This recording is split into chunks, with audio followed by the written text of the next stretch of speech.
about some things I've learned in my journey. Most from experience, some of them I heard in passing, many of them I'm still practicing, but all of them I do believe are true.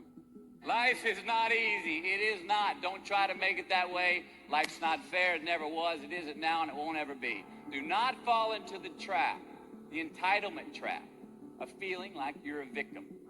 You are not. Get over it and get on with it. So the question that we've got to ask ourselves is what success is to us. What success is to you. Is it more money? That's fine. I got nothing against money. Maybe it's a healthy family.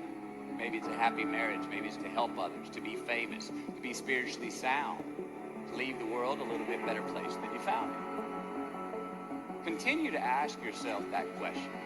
Now, your answer may change over time, and that's fine. But do yourself this favor. Whatever your answer is, don't choose anything that will jeopardize your soul.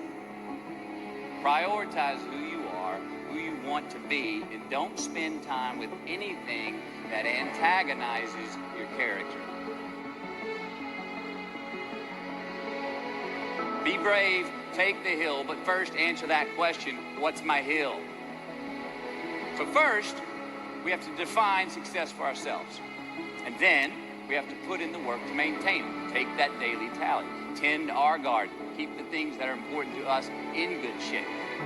Where you are not is as important as where you are.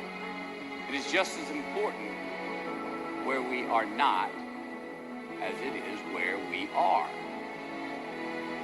Look, the first step that leads to our identity in life is usually not, I know who I am. I know who I am. That's not the first step. The first step's usually, I know who I am not. Process of elimination. Defining ourselves by what we are not is the first step that leads us to really knowing who we are.